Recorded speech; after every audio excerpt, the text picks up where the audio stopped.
Now let's start talking about data and system ownership. What is it really? What does it mean to own data or a system? What does it mean to me if I'm a data owner or a system owner? Do I have to do anything special? Do I have to protect this data in some way? Are there certain controls that I have to apply?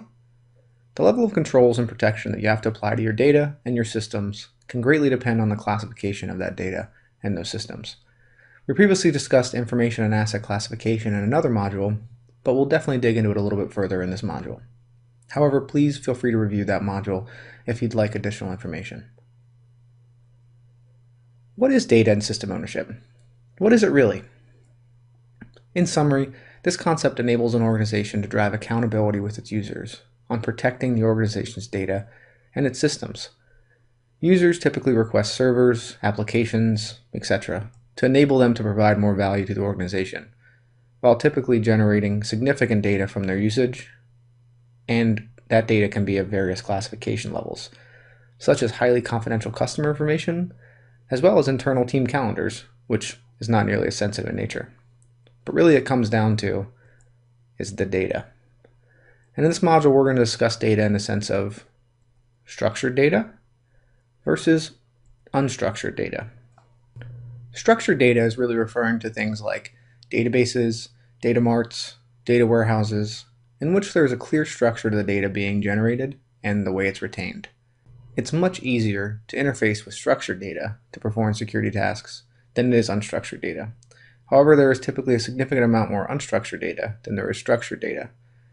For every database an organization has, they can easily have 10 times, 100 times, even greater than 1,000,000 times more unstructured data within the organization.